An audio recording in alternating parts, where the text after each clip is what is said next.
2018 साली पद्मश्री पुरस्कारांनी सन्मानित मुरलीकांत पेटकर सर लाभलेले आहेत. सर्वप्रथम सरांबरोबर संवाद साधण्यासाठी मी सौ दीप्ती शेवतेकर मॅडम तसेच प्रोफेसर सोमनाथ वाघमारे सर यांना आमंत्रित करते.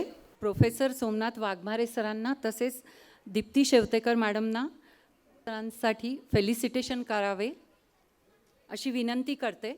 मानचिन्ह देऊन सरांचा गौरव करण्यात यावा. जसे की आपण जाणून घेणार आहोत,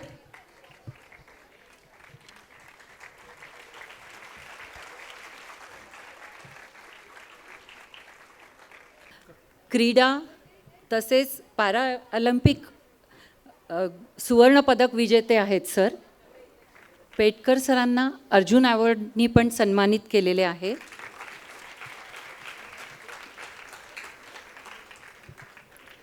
तसेच मुलांनो, तुम्हाला मुरलीकांत पेटकर सरांवर चंदू चॅम्पियन हा मूव्ही 2024मध्ये प्रदर्शन झालेला आहे. त्यांचा जीवनपट उलगडून दाखवण्यासाठी आपल्याला इथे संवाद साधण्यासाठी शेवतेकर मॅडम आणि वाघमारे सर लाभलेले आहेत. आणि ऑर्गनायझर्सकडे मी पुढील सत्रासाठी देते. ज्ञान यज्ञ फाउंडेशनतर्फे पद्म फेस्टिवल हे दरवर्षी घेण्यात येतं आणि या पद्म फेस्टिवलमध्ये आजचं सत्र हे 10वं आहे. या 10व्या सत्रासाठी श्री मुरलीकांत राजारामजी पेटकर इथे उपस्थित झालेले आहेत. 2018मध्ये पद्मश्री, 2025मध्ये अर्जुन अवॉर्ड आणि नुकताच एक 3 दिवसापूर्वी life time achievement award by Indian army त्यांना दिला गेलेला आहे. 1965च्या युद्धामध्ये पाकिस्तानने, ऑक्टोबरचा महिना होता आणि 4 वाजताची वेळ असेल, सगळे अलाराम वाजायला लागला. सगळ्यांना वाटलं चहा प्यायचा आहे आणि चहा प्यायचा आहे म्हणून सगळेजण मग घेऊन बाहेर आले. मुरलीकांत सरही त्यात होते, त्यांचे शिक्षक अली सर तिथेही होते आणि हे सगळे चहा प्यायला म्हणून बाहेर आले आणि विमानांचा अलाराम होता तो. पाकिस्तानची विमानं येत आहेत आतमध्ये आणि त्यांनी बेछूट गोळीबार सुरू केला. या गोळीबारामध्ये मुरलीकांत सरांना 9 गोळ्या लागल्या. 9 bullets hit him.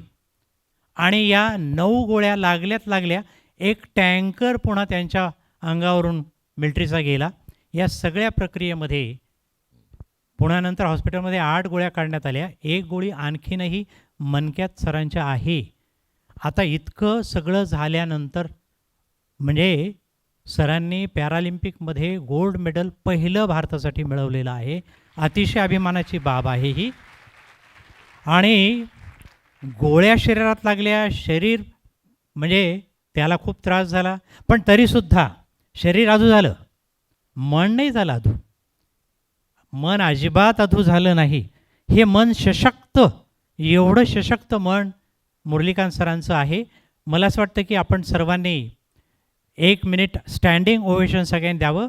I request you all to stand and give him salute. Okay. Murlikant सरांचा विजय असो. सर, तुमचा चंदू चॅम्पियन पाहण्यात आला. चंदू चॅम्पियन चित्रपट सरांच्या जीवनावर आधारित आहे आणि या चित्रपटामध्ये सरांच्या आयुष्यात घडलेल्या गोष्टी अतिशय बारकाव्या असे टिपण्यात आलेल्या आहेत. त्यात कार्तिक आर्यन म्हणून जो अभिनेता आहे, सर तिथे त्याला जाऊन बॉक्सिंगचे कसे फटके मारायचे हे सुद्धा सरांनी त्यांना शिकवलेलं आहे. याबद्दल सर आपल्याला काही सांगायचं आहे चंदू चॅम्पियनबद्दल?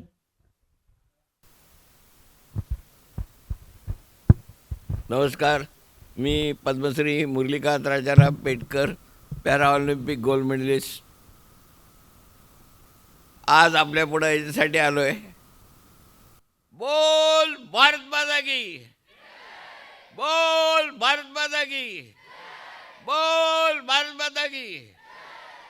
लास्ट आवाज येतोय.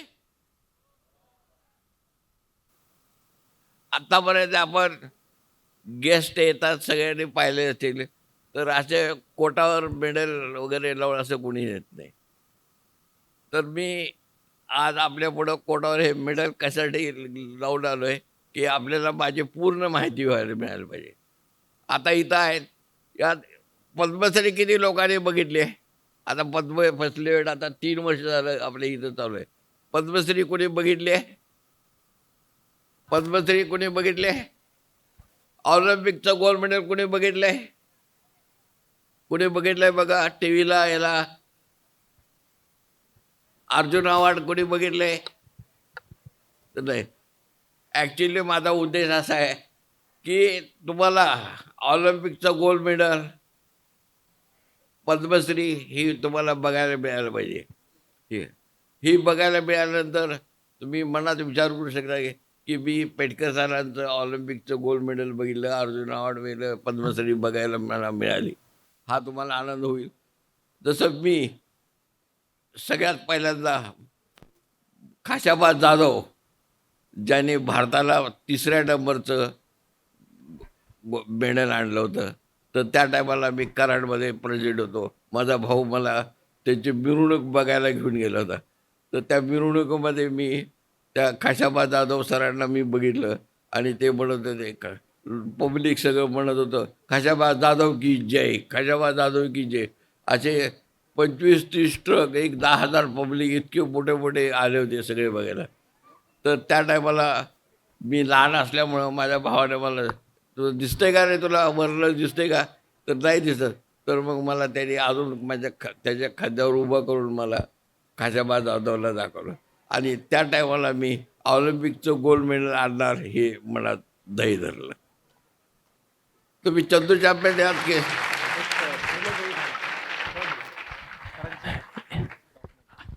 आपण सरांची डॉक्युमेंटरी आहे, ती डॉक्युमेंटरी अगोदर सुरुवातीला बघूया आणि नंतर पुन्हा आपण सुरुवात करूया. Please documentary. है पैरा ओलंपिक स्पर्धा में पहले गोल्ड मेडल जीतने वाले भारतीय की मुरलीकांत पेटकर की 1 नवंबर 1944 को महाराष्ट्र राज्य के सांगली जिले में पेठ इस्लामपुर नामक गांव में इनका जन्म हुआ. बचपन से ही उनको खेल कूद में दिलचस्पी रही. कुश्ती, हॉकी, बॉक्सिंग जैसे खेल की अनेक स्पर्धाओं में वे उत्साहपूर्वक भाग लिया करते थे. अपने गांव के अखाड़े और वहां होने वाली कुश्ती की तालीम उनके जिंदगी का एक महत्वपूर्ण हिस्सा बन गया था. अपने गुरु श्री रघुनाथ राव खेडकर जी की तालीम में मुरलीकांत जी तैयार हो रहे थे. उन्होंने 10 साल की छोटी सी उम्र में गांव के एक जाने माने कुश्ती उस्ताद के बेटे को सालाना कुश्ती प्रतियोगिता में हरा दिया. छोटी उम्र में ही उनका जज्बा दिखने लगा था. आगे जाके उन्होंने भारतीय सेना की युवा बटालियन ज्वाइन कर ली और वहां उन्होंने बॉक्सिंग और स्विमिंग की ट्रेनिंग शुरू कर ली.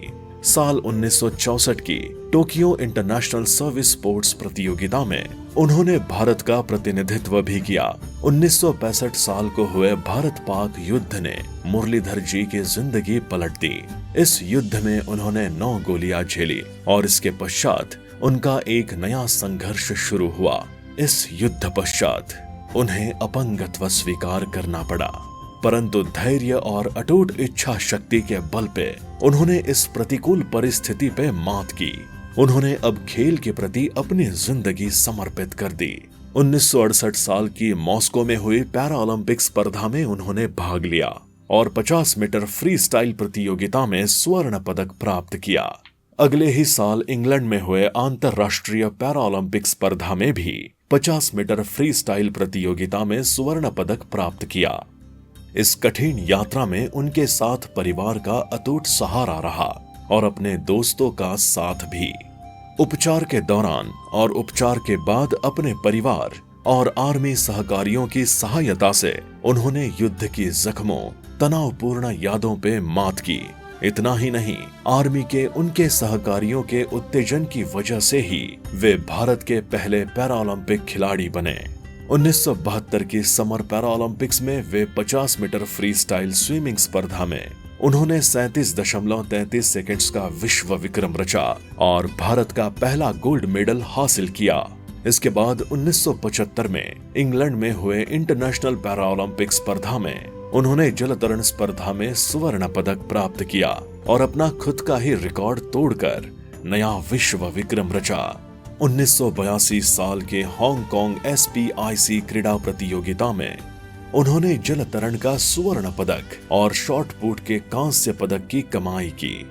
उनकी कामगिरी के लिए महाराष्ट्र सरकार की ओर से साल 1975 श्री शिव छत्रपति पुरस्कार से सम्मानित किया। ये महाराष्ट्र के क्रीड़ा क्षेत्र का सर्वोच्च सम्मान है। मुरलीधर जी ये सम्मान प्राप्त करने वाले पहले पैरालाइज्ड खिलाड़ी रहे। युद्ध में हुई पीड़ा, युद्ध का दिया हुआ अपंगत्व और भीषण भेंट के रूप में अभी भी हड्डी में फंसी बंदूक की गोली, इन सब पे मात करते हुए मुरलीकांत जी ने अपने खेल के माध्यम से अनेक विश्व विक्रम किए। पैरा ओलंपिक और इतर अंतर्राष्ट्रीय स्पर्धाओं में उन्होंने 50 मीटर स्विमिंग में कुल मिलाकर 7 स्वर्ण पदक हासिल किए। राज्य और राष्ट्रीय स्तर पे उन्होंने कई मेडल्स हासिल किए। इसके साथ ही थाली फेंक, भाला फेंक और गोला फेंक प्रतियोगिताओं में उन्होंने राज्य, राष्ट्रीय और अंतर्राष्ट्रीय स्तरों पे अनेक स्वर्ण और रौप्य पदकों को हासिल किया है। आर्मी में की कामगिरी के लिए भारत सरकार ने उन्हें 1965 में रक्षा पदक बहाल किया। उनका जीवन प्रवास केवल दिव्यांग व्यक्तियों के लिए ही नहीं बल्कि सभी के लिए प्रेरणादायी साबित हुआ है। उनके उल्लेखनीय कामगिरी के लिए भारत सरकार ने उन्हें साल 2018 में पद्मश्री पुरस्कार से सम्मानित किया। मुरलीकांत पेटकर के जीवन पर मशहूर निर्देशक कबीर खान की फिल्म चंदू चैंपियन हाल ही में रिलीज हुई थी, जिसमें उनका किरदार मशहूर अभिनेता कार्तिक आर्यन ने निभाया है। पैरा खेलों में उनके अद्वितीय योगदान और भारतीय खेल जगत में उनकी अग्रणी भूमिका के सम्मान स्वरूप मुरलीकांत पेटकर को 17 जनवरी 2025 को राष्ट्रपति भवन में राष्ट्रपति द्रौपदी मुर्मू द्वारा अर्जुन पुरस्कार यानी लाइफ टाइम अचीवमेंट प्रदान किया गया। ये सम्मान एक सच्चे राष्ट्र नायक को मिली वर्षों की प्रतीक्षा का उत्तर था। प्रतिकूल परिस्थिति से हार ना मानते हुए व धैर्यपूर्वक आगे बढ़ते हुए अपने देश का सर मुरलीकांत पेटकर जी ने ऊंचा किया है।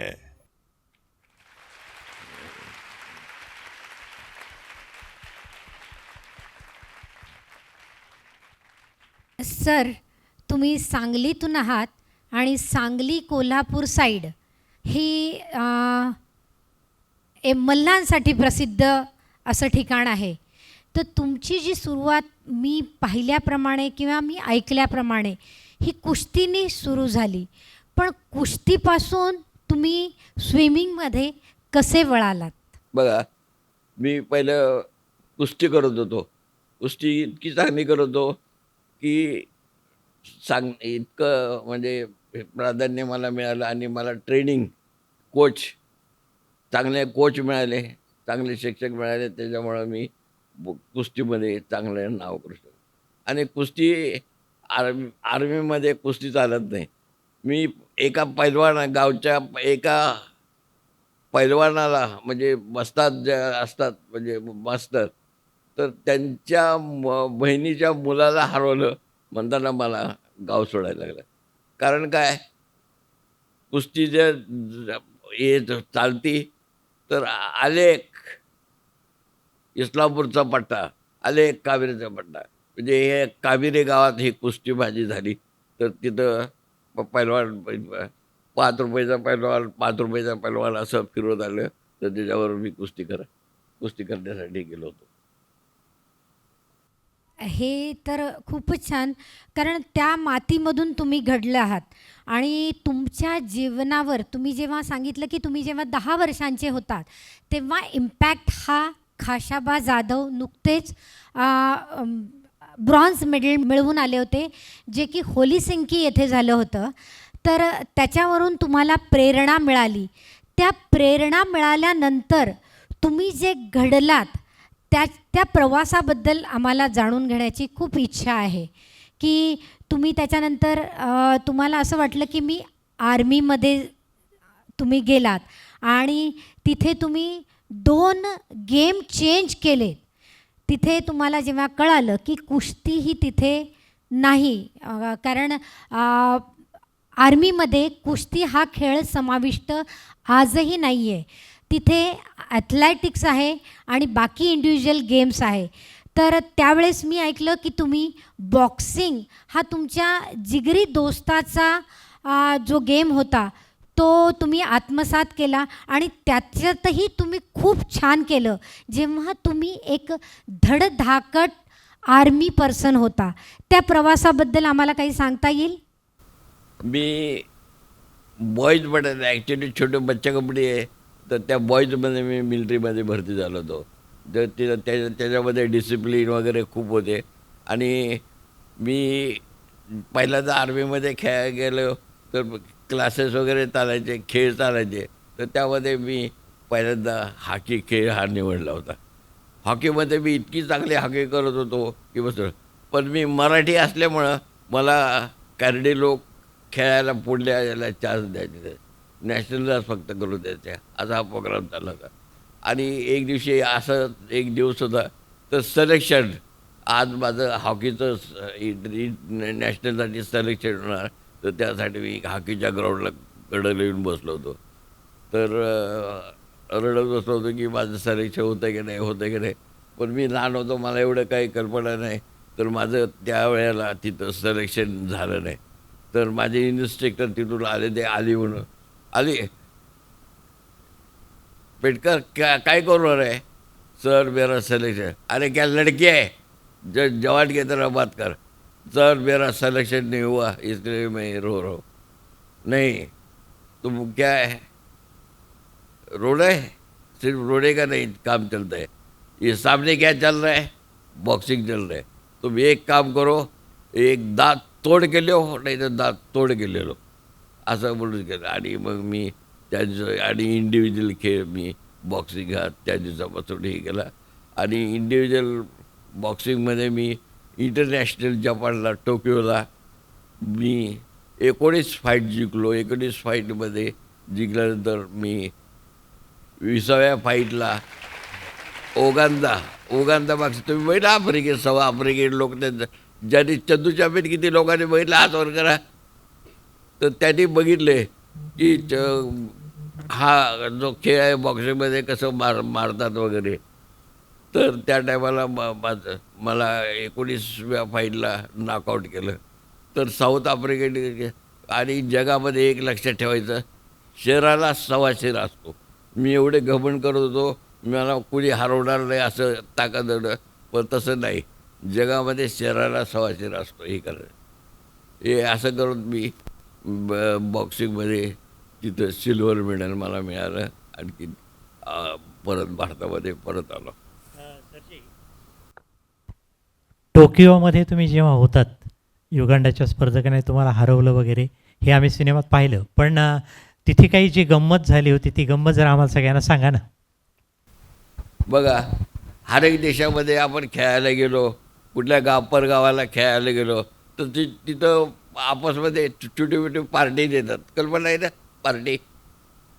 तर जपानमध्ये मी 19 फाईट जिंकलो, म्हणजे मला खूप आनंद झाला. आणि मी गमंडीत गेलो की मी एवढं जिंकलो आहे आणि मला जेवणाचा चांगला मान आहे म्हणून आपण बोललो.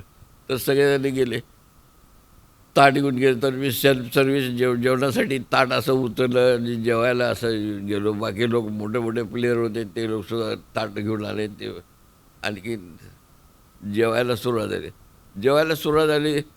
तर मी असं ब्रेड चमच्याने ब्रेडला असं दाबलं की मला मोठा ब्रेड यायचा. आणि त्या लोकांना का कारण ते लोक असे ब्रेड असं कापून खायचे, त्यांना छोटा ब्रेड यायचा आणि मला मोठा ब्रेड यायचा. असं करता करता मी जपानमध्ये 11 प्लेट तोडल्या होत्या, जे छोट्या मऊ नाजूक असतात. 11 प्लेट तोडल्या. तर ते त्यातल्या त्या मॅडमनं बघितलं, क्या व्हॉट आर यू डुईंग, काय करतं. तर तिची भाषा मला समजत नव्हती, माझी भाषा तिला समजते. ते म्हणजे काय तोडलं. तर मी म्हटलं का असं तोडलं. तिला मी थोडं विचार करून सांगितलं की मी ब्रेड कापून न खाल्ल्यामुळं मला एवढं मोठं एकदम मोठं पीस येतं आहे आणि बाकीला छोटं. मग त्या मॅडमने मला ब्रेड खायला शिकलं. मी जपानमध्ये ब्रेड खायला शिकलो असं. पहिलं मला ब्रेड खाता येत होतं. हो नक्कीच, कारण मराठी आपण हाताने जेवायची आपल्याला सवय आहे आणि तुम्ही तर अशा मातीतून आला आहात की चमचा आणि फोक हे तर खूप दूरच राहिलं. पण आम्ही पाहिल्याप्रमाणे मूवीमध्ये आणखीन काही दाखवलं. तो मूवीतला माल मसाला होता की तुमच्या आयुष्यातलं खरा प्रसंग होता? सर, मी कोणत्या प्रसंगाबद्दल विचारते आहे तुम्हाला कळालं असेल. तिथे तुमचा इंटरव्ह्यू इंग्लिशमध्ये घेणारी एक युवती होती, तर ते खरं होतं का? बघा, मी तर एक खेड्यातून, म्हणजे आता आपण सगळे कसे आहे, शहरातून खेड्यातून, तसं मी एक खेड्यातून मुलगा होतो. मला काय कळलं, मला फक्त काय डोक्यात माझं नाव पेपरला यावं आणि टी व्हीला यावं, हाच मेन उद्देश. पण लोकांना शंका झाली, त्याला इलाज होते.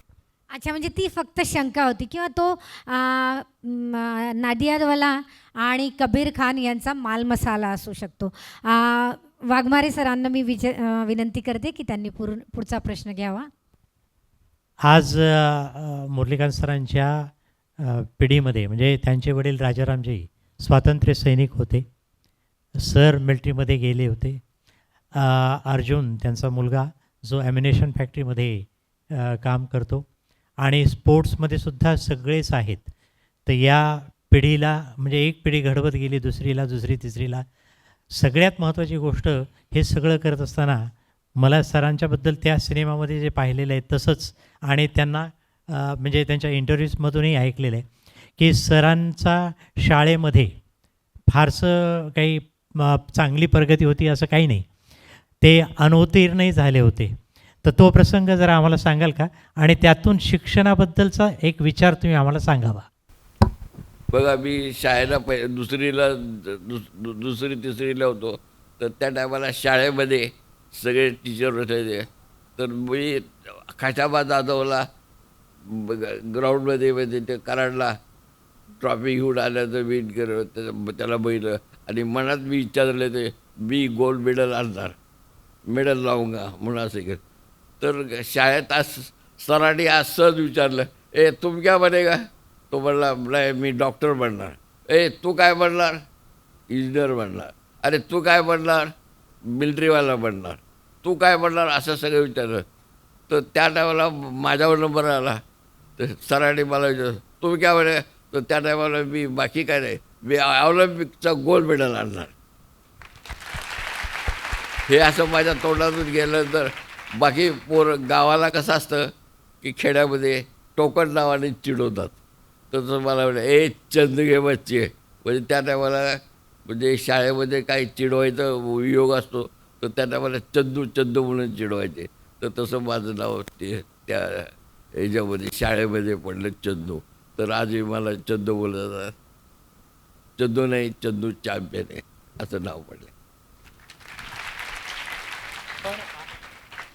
पण आपण अनउत्तीर्ण झाला होता, आपल्याला वडिलांनी म्हटलं की तू पास झालास तरच मी तुला पुढे जाऊ देईन वगैरे वगैरे. ह्या सगळ्या गोष्टीमध्ये तुम्हाला काय वाटतं की शिक्षणामध्ये मुलं पास झालीच पाहिजे, त्यांना इंग्रजी आलंच पाहिजे, त्यांना छान बोलताच आलं पाहिजे, असं काही आहे का? असं काय नाही. जो माणूस आपला अभ्यास स्वतः करतो, जसं माझा एक मंत्र आहे, हॅपीनेस द बेस्ट डाईट. तुम्हाला समजलं नसलं तर आनंद हा सगळ्यात कुठलंही काम आहे ते मी करू शकतो, पण माझी टीम पण करू शकते. जगामध्ये कुठलंही काम माणूस करायचं नाही असं होत नाही. तो माणूस स्वतः करतो. मी जर स्वतः एक काम नाही करू शकलो, पण माझी टीम करू शकते, याला महत्त्व आहे. नाही, आपण एका मुलाखतीमध्ये म्हणाला होतात की मुलांना त्यांच्या आवडीप्रमाणे शिकू दिले पाहिजे. बरोबर आहे. कारण काय माहिती आहे का, आपल्या भारतामध्ये अनेक खेळ चालू आहेत सध्या. म्हणजे ॲक्च्युली कुठला खेळ कुठं खेळायला पाहिजे हे नाही. ऑलिम्पिकसाठी जे 40 खेळ गव्हर्मेंट ऑफ इंडिया इंटरनॅशनल यांनी निवडलेले आहेत. तर त्या 40 खेळामध्ये आपल्या प्रतिष्ठित लोकांनी भाग घ्यावा. आणि स्पेशली मी असं सांगेन, रोलर एरिया वगैरे आहे ना, तर त्या भागाला लहान मुलं आहेत, तर त्यांना प्रॅक्टिस देतात ना. तर त्या मुलांनी प्रॅक्टिस करणं, कुठलीही गेम करू, कुठलीही काय करू, तर ती 14 वर्षाच्या आतमध्ये कुठलेही काय बी खेळू दे, काय करू, पण 14 वर्षाच्या नंतर एक खेळ कुठलाही पकडावा. कारण काय, तुमचे मसल असतात ना, अंगातली ताकद, मज्जातंतू वगैरे हे जास्त हे असतात, तर ते पाळण्यासाठी, तर ते तुमचं कंट्रोल होण्यासाठी 14 वर्षापासून गेम चालू करावी, हे माझं ॲडवाईज आहे. पेटकर सरांनी हे अत्यंत महत्त्वाचं असं तुमच्यासाठी सांगितलं आहे बेटा, की टॉडलर्स म्हणजे तुमचं बालवय हे साधारण 3-4 वर्षापर्यंत मोटर स्किल डेव्हलप होत असतात तुमच्या शरीरामध्ये. त्याच्यानंतर तुमचं मसल डेव्हलप आणि त्याच्यानंतर ओव्हरऑल 14 वर्षापर्यंत तुमची शारीरिक वाढ होत असते आणि साधारण 15व्या वर्षी एक नवयुवक किंवा युवती तुम्ही होत असतात.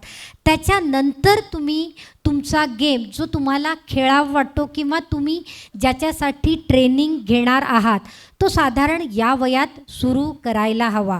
पण याचं ट्रेनिंग तुम्ही 6व्या-7व्या वर्षीच तुम्हाला तुमच्या फिजिकल ॲक्टिव्हिटीमध्ये तुम्ही इन्व्हॉल्व झालं पाहिजे. हा त्यांचा याच्या मागचा उद्देश आहे. मला सरांना आणखीन एक विचारावं वाटतं की सर, तुमचा जो आम्ही सिनेमा बघितला आहे त्या पूर्ण सिनेमामध्ये तुमचे जी एक मेंटल हेल्थ ही कुठेही तुम्ही डगमगवली नाही. याचं राज काय आहे? कारण तुम्ही शरीराने, तुम्ही म्हणालात मगाशी की मी रडलो देखील, माझं सिलेक्शन होईल का नाही, म्हणजे तुम्ही त्या कोवळ्या वयात, कोवळ्या याच्यामध्ये होते. पण मेंटल डेव्हलपमेंटसाठी तुम्ही आजकालच्या मुलांना काय सल्ला देऊ इच्छिता?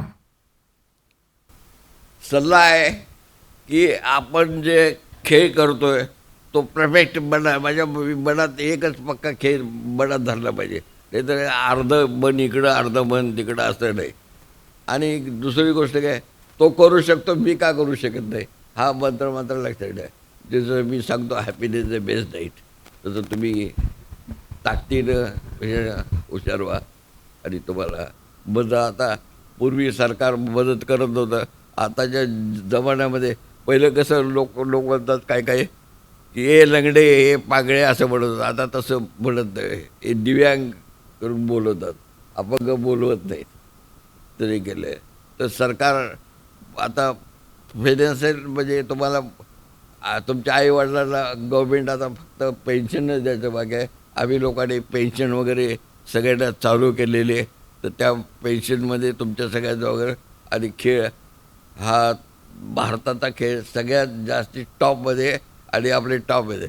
मी बघा गेल्या टायमाला चंदू चॅम्पियन माझा पिक्चर दाखवायला दिला, चंदू चॅम्पियन पिक्चर बघितला, त्याने गव्हर्मेंटने विचारलं तर तुम्ही किती मेडल आणणार, तर मी एक स्पोर्ट्सचं हे असल्यामुळं मी सांगितलं होतं 25 मेडल आणणार, पण 25च्या जागेवर 29 मेडल आणले होते. आणि आता होणाऱ्या पॅराऑलिम्पिकमध्ये आणि मेडल ह्याच्यामध्ये आपले लोक 50 मेडल आणतील ही आशा ठेवतो. थँक्यू. हे खरं आहे, सरांनी 25पेक्षा जास्त मेडल मिळवलेले आहेत. आणि महत्त्वाची गोष्ट, सरांच्या आयुष्यामध्ये जे गुरु लाभले, सर्वात प्रथम खाशाबा जाधव जेव्हा कराडमध्ये आले तेव्हा जगन्नाथ दादा, मला वाटतं हे मोठे भाऊ, सरांचे मोठे भाऊ, जे खांद्यावर बसून घेऊन गेले होते. आणि खांद्यावर बसून तेव्हा जो उत्साह, तेव्हा जी प्रेरणा मिळाली. आणि मग ते वस्तादकडे गेले. ते वस्तादांचं नाव गणपत भाऊ खेडकर. आणि त्या वस्तादांना मुझे पट्टा बना लो म्हणून त्याच्या पाठीमागे लागले. आणि मग गणपत भाऊनंतर आली सर त्यांच्या आयुष्यामध्ये आले. तर मला असं वाटतं की या गुरूंचं योगदान सरांच्या आयुष्यामध्ये खूप मोठं राहिलेलं आहे. आपलं याच्याबद्दल काय मत आहे गुरूंबद्दल? बघा, मांडला तर गुरु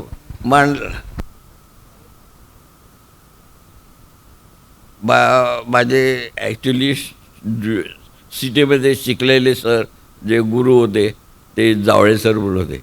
तर जावळे साहेबांच्यामुळं लाईफमध्ये सगळ्यांना शिकण्यासारखं मी शिकलो तसं त्यांचं सगळं. जावळे सरांनी माझं जे स्विमिंग घेतलं तर रात्री कधी 12 वाजता, कधी 2 वाजता, 4 वाजता असं माझं प्रॅक्टिस घ्यायची. कारण का माहिती आहे का, अमेरिका आणि इंडियाचा टायमिंग, भारताचा टायमिंग वेगवेगळं आहे. तिकडं आत्ता 12 वाजलेत, इथं 6 वाजलेत. असं फरक असल्यामुळं ते काय करायचे की इथला टायमिंग आणि तिथला टायमिंग ह्या टायमावर मला ते प्रॅक्टिस करायला द्यायचे. आणि त्यामुळं मी जे प्रॅक्टिस तसं केल्यामुळं मी जगातमध्ये ऑलिम्पिकला चॅम्पियन बनू शकतो. हे जावळे. मुरलीकांत सरांचे सुपुत्र अर्जुन सर इथे आहेत. अर्जुन सर जावळे सरांबद्दल एक किस्सा सांगतायत. अच्छा, नमस्कार. आम्ही जेव्हा फिल्मचं शूटिंग चाललं होतं, म्हणजे शूटिंग नाही, ऑलरेडी त्यांचं 2015पासून ग्लॅमरमध्ये आले पेटकर सर, की त्याच्या अगोदर भरपूर आम्ही काम करत होतो, बऱ्याचशा संस्थेवर काम करत होतो. तेव्हा मी थोडासा फ्लॅशबॅक जातो. 2015 कव्हरेज बियॉन्ड कम्पेअर असं नावाचं एक पुस्तक आम्ही मार्केटला आणलं. त्यामध्ये टॉपचे 10 ॲथलीट्स आहेत, पॅराॲथलीट्स, त्यांचं आम्ही प्रत्येकाचं एक मनोगत आहे त्यामध्ये, की त्यांचे एक स्टोरीज आहेत.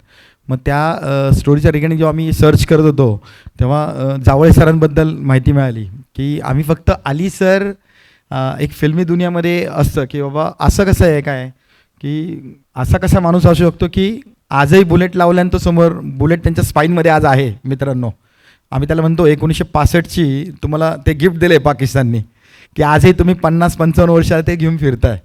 तर असं कसं काय, की असं तुम्ही काय आहे तुमच्यामध्ये. तर जावळे सरांमध्ये आम्ही माहिती काढली तेव्हा ते अश्विनी हॉस्पिटलला एक किस्सा होता. त्यांचे लाईफ गुरु होते अजून एक विजय मर्चंटजी, तुम्हाला माहीत असेल, जुने क्रिकेट प्लेयर होते, की ते एक अपंगांसाठी त्यांनी काम केलं. ती व्यक्ती म्हणजे सुरुवात म्हणजे विजय मर्चंटजी. तर त्यांनी 1967ला सरांना पाहिलं की ते स्विमिंग पूलवरती चांगलं रेप्युटेड आहेत, चांगलं करतात आहे. तेव्हा त्यांनी सांगितलं की तू इंटरनॅशनल खेळणार का.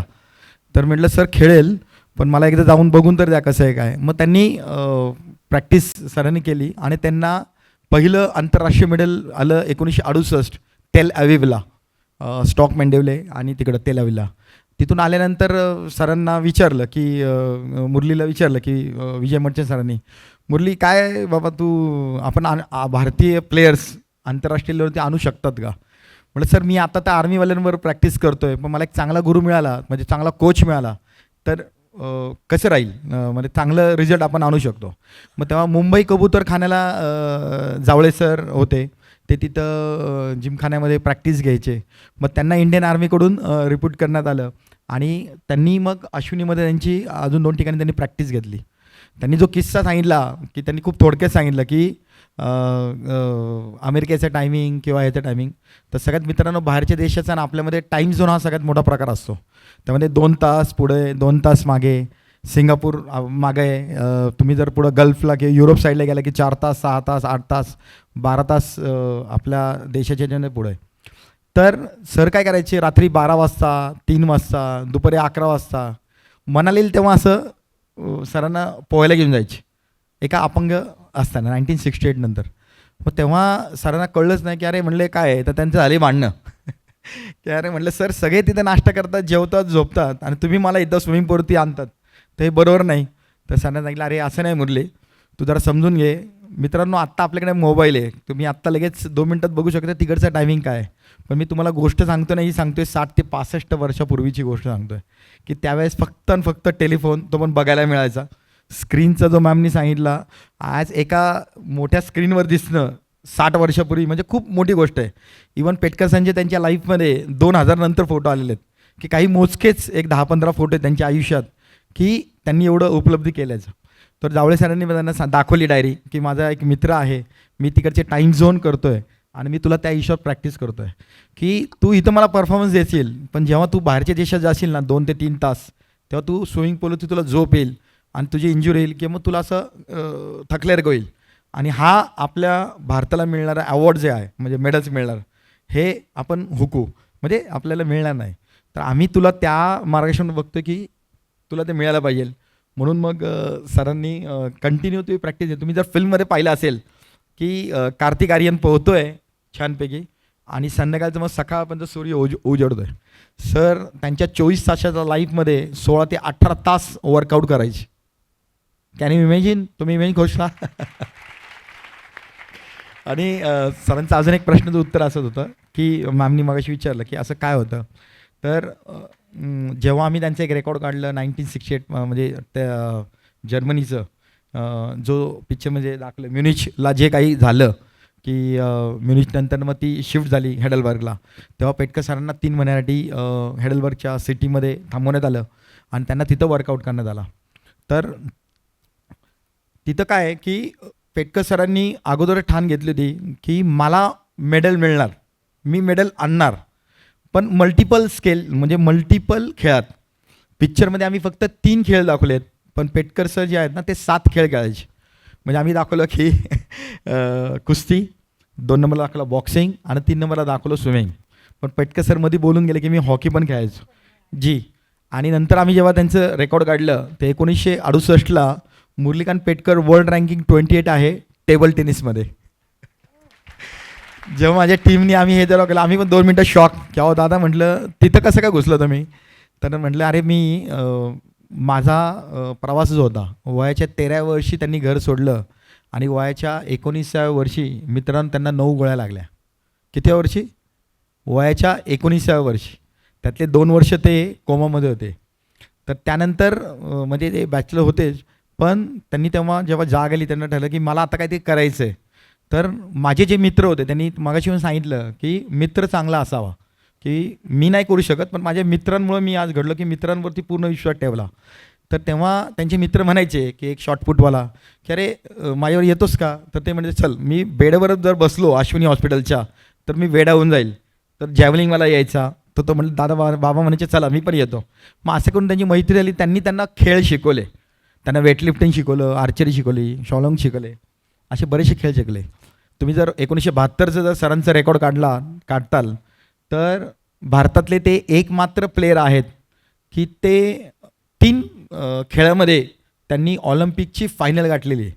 त्यामध्ये 50 मीटर जे स्विमिंग आहे त्यामध्ये त्यांचा 37.33 हा वर्ल्ड रेकॉर्ड आहे, जो आजपर्यंत कुठल्याही भारतीयाने म्हणजे कोणीही तोडलेला नाही आहे. 2 नंबरला शॉर्टपुटला त्यांचा 4था प्लेस आहे आणि जॅव्हलिंगला त्यांचा 6वा प्लेस आहे. तर अप्रतिम अप्रतिम. म्हणजे आम्हाला तर फक्त मूवीमध्ये पाहिल्याप्रमाणे फक्त 3 गेम माहिती होते आणि आता त्यांच्या चिरंजीवांनी सांगितले की ते इतक्या गेममध्ये त्यांचं पार्टिसिपेशन होतं आणि तेही नुसतं जॅक ऑफ ऑल नाही, म्हणजे जॅक ऑफ ऑल जरी असेल तर मास्टर की पण त्यांची त्याच्यामध्ये होती, हे याच्यावरून सिद्ध होतं आहे. मला आता त्यांचा एक प्रश्न विचारायचा आहे. 1972 साली त्यांनी ऑलिम्पिकमध्ये मेडल मिळवलं आणि 1918 किंवा 1925 हे इतके वर्ष त्यांना पुरस्काराला का लागले, ह्याचं काही माहिती आयदर दादा तुम्ही द्या किंवा सर तुम्ही दिलीत तरी चालेल. सिनेमामध्ये तुम्ही भांडताय जाऊन अर्जुन. खरंच वेळ लागला त्या गोष्टीला, पण मी आभार मानेल मीडिया. थँक्यू की तुमच्यामुळं आज पेटकर सर जगासमोर आले आणि 2015पासून त्यांचा जो प्रवास खूप म्हणजे ते 100% द्यायचे, तो आता थोडासा 60% झाला की ॲज अ मीडिया किंवा व्हॉट्सअप म्हणा किंवा फेसबुक म्हणा. तर मी एक छोटीशी गोष्ट सांगतो. बाबा जे आहेत ते नेहमी माझे मित्र जे असायचे यायचे किंवा आम्ही नेहमी म्हणायचे मी एक आंतरराष्ट्रीय प्लेयर आहे, मी भारताला असं मेडल्स आणलेले आहेत. तर मला ते नेहमी जाणवायचं की यार आहे आपल्या बाबांमध्ये काहीतरी, पण आपलं ते कसं आपण मांडायचं का काय. तर माझे मित्र आहेत, तर मी माझं थोडं प्रोफेशन सांगतो. मी सरांनी सांगितलं की मी ॲम्युनिशनला कामाला आहे. मी स्वतः एक राष्ट्रीय खेळाडू आहे, राष्ट्रीय पंच आहे. मी स्पोर्ट क्लाइम्बिंग हा खेळाशी बिलॉंग करतो. भारताकडून ज्या माउंटेन एक्सपिडिशन्स ज्या होतात त्याचे माझे गिर्यारोहणचे सगळे शिक्षण पूर्ण झाले आहेत. म्हणजे बेसिक कोर्स झाला आहे, ॲडव्हान्स झाला आहे, सर्च अँड रेस्क्यू ए ग्रेडिंगमध्ये झाला आहे. मी मेजर्स एक्सपिडिशन्स केलेले आहेत. तर माझे खूप मित्र आहेत आणि हा खेळ जो आहे ना आता तो ऑलिम्पिकला आलेला आहे. हा गेल्या 20 वर्षापासून स्पोर्ट क्लाइम्बिंग आलेला आहे. तर आमच्या नेहमी स्पर्धा चालायच्या, तर आम्ही नेहमी जायचो. तर बाबा मित्र माझे एक दिवस मित्रमैत्री आले, नंतर यार म्हटलं एक काम करू, आपण बाबांसाठी काहीतरी करू. असं एकदा डिस्कस झालं होतं. म्हटलं ठीक आहे आपण एक पुस्तक करू किंवा काय या हिशोब चाललं होतं. एक दिवस फेसबुकवर एक पोस्ट आली की भारताचा सगळ्यात पहिला पॅराथलीट्स मी, आणि माझ्या एवढे रेकॉर्ड्स कोणाचे मी जे केले ते अशक्य आहे कोणी करणं.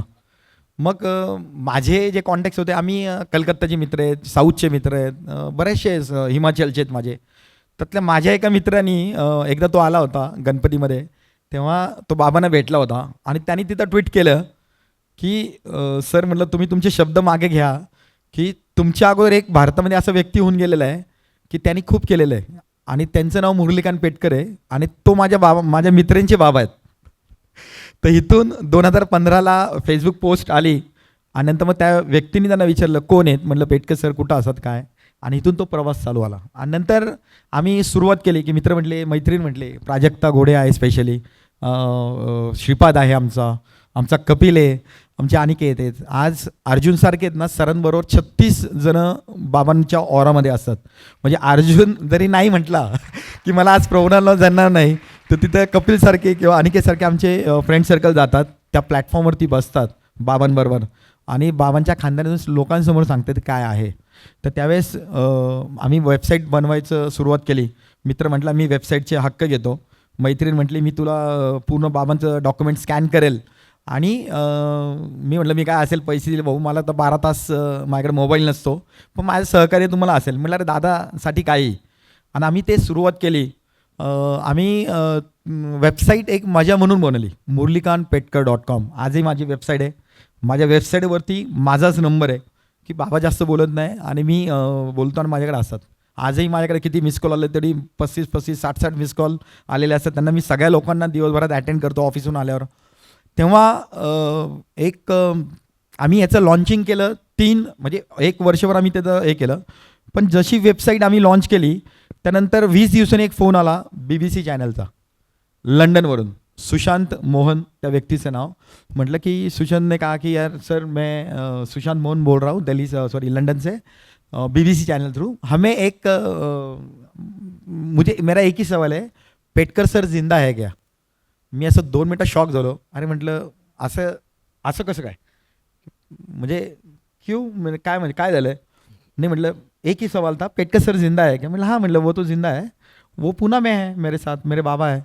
मतलब सर अगले 20 दिनों में मैं आने वाला हूँ, 10-15 दिन में, और मुझे एक इंटरव्ह्यू लेना है. तर याच्या अगोदर खूप पत्रकार यायचे, खूप बरेचसे यायचे आणि आम्ही त्यांना इंटरव्ह्यू द्यायचो. चला म्हटलं BBCला देऊ. त्यांनी 20 दिवसात लंडनहून दिल्लीहून मुंबई आणि मुंबईहून पुण्यामध्ये आले. बाबांचा एक छानपैकी त्यांनी इंटरव्ह्यू घेतला आणि प्रॉपर म्हटलं की आज सर मी ना तुमचा व्हॉईस रेकॉर्ड करणार आहे, आम्हाला फक्त तुमचा आवाज पाहिजे आहे. तर मी तुम्हाला थोडीशी स्टोरी सांगतो की काय आहे, मी का तुमचा इंटरव्ह्यू घेतो आहे. म्हटलं मी सुशांत मोहन, मी एक आचार सामर्थ्य करणारे लोक आहेत ना पॅराथलीट्स, त्यांची डॉक्युमेंटरी बनवतो आहे. आणि त्यासाठी मी ॲलेक्सकडे गेलो होतो जर्मनीला, आणि त्यांनी मला तुमचं नाव सुचवलं की अरे म्हटलं मी तर दुसरं आहे आणि तुझा भारतीय आहे ना तो पहिला आहे पेटकर. आणि त्याच्या स्विमिंग पूलवरती सोडायला पण आहे ना त्याचे कोच नव्हते, ऑडियन्सनी त्याला स्विमिंग पूलवरती पाठवलं आणि तो फक्त देशासाठी खेळायला आलता, राष्ट्रप्रथमच्या ह्याच्यातच आलता आणि तो एक आर्मीचा पर्सन होता. मला त्याला बघून एवढं आश्चर्य वाटलं. तो आयुष्यात मी त्या माणसाला कधी विसरलं नाही की त्याच्या स्पाईनमध्ये बुलेट होती आणि ती मी खूप वेळा बघितली प्रॅक्टिस करताना, म्हणजे कॉम्पिटिशनच्या अगोदर. आणि त्याला इंग्लिश येत नव्हतं, पण तो आपला वर्बली आपलं थोडंफार बोलायचा किंवा काय. जर तू असं आचार सामर्थ्य करतोय, अशा लोकांच्या पॅराथलीट्सवर करतोय, तर तू माझ्याऐवजी त्यांचं घे, त्यांना शोध, मी तर देतो. मग त्यांना सर्टिफिकेटचं थोडंसं दाखवलं आणि सुशांत मोहननी जस्ट क्लिक केलं की murlikanpetkar.com आणि तिथून आमचा प्रवास चालू आला. तो आला आणि त्यांनी केलं की आज BBC जगामध्ये सगळ्यात मोठा चॅनल्स आहे. तो BBCमुळं आज एवढं मोठं नाव झालं. त्यानंतर आमचे थोडं अपडेट आम्ही ती केली. आम्ही कवरेज बी अँड कम्पेअर जेव्हा पुस्तक लॉन्च केलं, आमचे राहुल द्रविड सर जे बाबांना खूप म्हणजे वडील मानतात, त्यांची गो स्पोर्ट्स फाउंडेशन आहे, 2015 पासून आम्ही जे ॲडवायझरी मेंबर म्हणून काम करतो. आणि त्यांनी जेव्हा ते पुस्तकाचे काही पेजेस वाचले तेव्हा त्यांना कळलं की पेटकर सर हे भारतातले पहिले ऑलिम्पियन्स आहेत आणि त्यांना आत्तापर्यंत कुठलंही रेकग्नेशन नाही आहे. ही किती शल्यची बात आहे, किती वाईट गोष्ट आहे. म्हटलं सर तुम्ही आजपासून माझ्याबरोबर, मी जिथं असेल तुम्ही फक्त यायचं, बाकी काय करायचं नाही. आणि देन आमचा प्रवास स्टार्ट झाला. आज 5.5 लाख पुस्तकं कव्हरेज बिहाइंड कम्पेअरची विकली गेलेली आहे. आणि त्या बेसवरती ही स्टोरी आहे. त्यातला एक छोटासा किस्सा सांगतो. हे जसे कॅमेरे लागलेत ना, असे तिथं पण कॅमेरे लागले होते. आणि आमचा जे होता जिमखान्याला प्रोग्राम होता पुस्तक लॉन्चिंगचा, तेव्हा एका व्यक्तीने मला एक कार्ड दिलं फोटोग्राफरने की मी तुमच्या घरी येणार. म्हटलं ठीक आहे. मी पण माझं कार्ड एक्सचेंज केलं. म्हटलं सर वेलकम. म्हटलं मी 3 दिवसात घरी येणार. अरे बापरे म्हटलं म्हटलं या सर, मुंबईहून पुण्याला काही काय प्रॉब्लेम नाही. आणि खरंच ती व्यक्ती 3 दिवसानंतर आली. आणि माझे जेव्हा संभाषण झालं, आमचा चहा पण झाला. म्हटलं सर खरंच मला खूप भारी वाटलं की मी त्या दिवशी तुमची स्टोरी ऐकली, बरंच ऐकलं, पुस्तकाचं ऐकलं. तर मी आलो आहे सुशांत सिंग राजपूतकडून. तुम्हाला माहिती आहे सुशांत सिंग राजपूत कोण आहे? जी जी जी. तर 2019चा किस्सा हा मी तुम्हाला सांगितला. आणि सुशांत सिंग राजपूत जो आहे ना, तो तुमच्यावरती पिक्चर बनवू इच्छितो. आणि त्याची खूप इच्छा आहे तुम्हाला भेटायची आणि फिल्म साईन करायची. तर म्हटलं अरे असं काही नाही आहे, आम्ही ती स्टोरी आहे ती खरी आहे, पण पिक्चर हा काय विषय नाही. नाही म्हटलं सर असं नाही की आम्ही तुम्हाला हे करतो आणि करतो.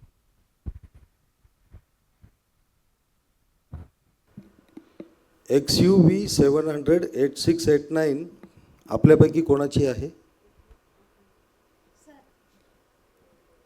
आपलीच आहे. ओके ठीक. तर मित्रांनो, सुशांत सिंगनी मग बाबांना साईन केलं आणि 1 वर्ष आम्ही त्याच्यावर फिल्मसाठी काम केलं. आमचं राईटअप झालं, आमचं बरंच काम झालं. आणि कोरोना स्टार्ट झाला आणि 14 जूनला एक बातमी आणली की सुशांत सिंग राजपूतनी आत्महत्या केलेली. मग आम्ही पण डिप्रेशनमध्ये, अरे म्हटलं असं का? तर खूप वाईट वाटलं, बाबांना वाईट वाटलं, मला वाईट वाटलं की जो व्यक्ती बनवते आता, तेव्हा थोडंसं व्हायरल झालं होतं की सर सुशांत हे बनवते म्हणून. आणि आम्ही तेव्हा ठरवलं की आमची फिल्म जो कोणी बनवणार ना, तो 14 जूनलाच पिक्चर लॉन्च करेल, ट्रिब्यूट टू सुशांत सिंग राजपूत. पण आमची फिल्म जी आहे ती 14 जून 2024ला आली. आणि आम्ही याला जे आहे सुशांत सिंगला आम्ही ट्रिब्यूट केलेली आहे फिल्म.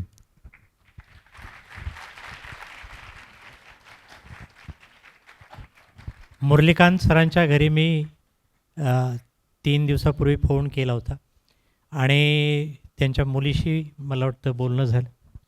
सुनबाई होत्या. तर त्यांना मी विचारलं की बाबा मला सरांना भेटायला यायचं आहे.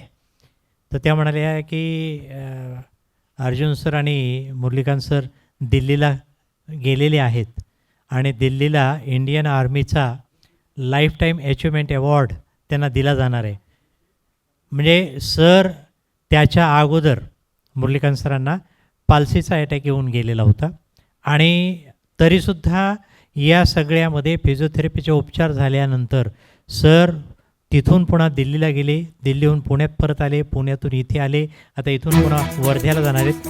इतका प्रचंड उत्साह हा ज्या गोष्टीमुळे येतो ती गोष्ट म्हणजे निगेटिव्हिटी होती, अतिशय जोरदारपणे त्याच्यावरती प्रहार करत करत पुढे जायचं. हा जो जोश आहे, ही जी उमेद आहे, ही उमेद त्यांच्या पहिल्या कुस्तीमध्ये त्यांना मिळालेली आहे. पहिल्या कुस्तीमध्ये तुम्हाला तांबडा पैसा मिळाला होता, तो जरा दाखवा. तो आणलेला असेल, तो तांबडा पैसा सरांनी अजून जपून ठेवलेला आहे. लक्षात घ्या, माणसाच्या आयुष्यामध्ये सुरुवात जिथून होते ती सुरुवात किती महत्त्वाची असते. तो तांबडा पैसा त्यांनी किचनला जोडून ठेवलेला आहे.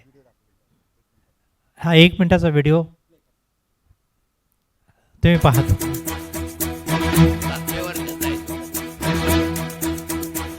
कंधों से मिलते हैं कंधे, कदमों से कदम मिलते हैं, हम चलते हैं जब ऐसे तो दिल दुश्मन के हिलते हैं.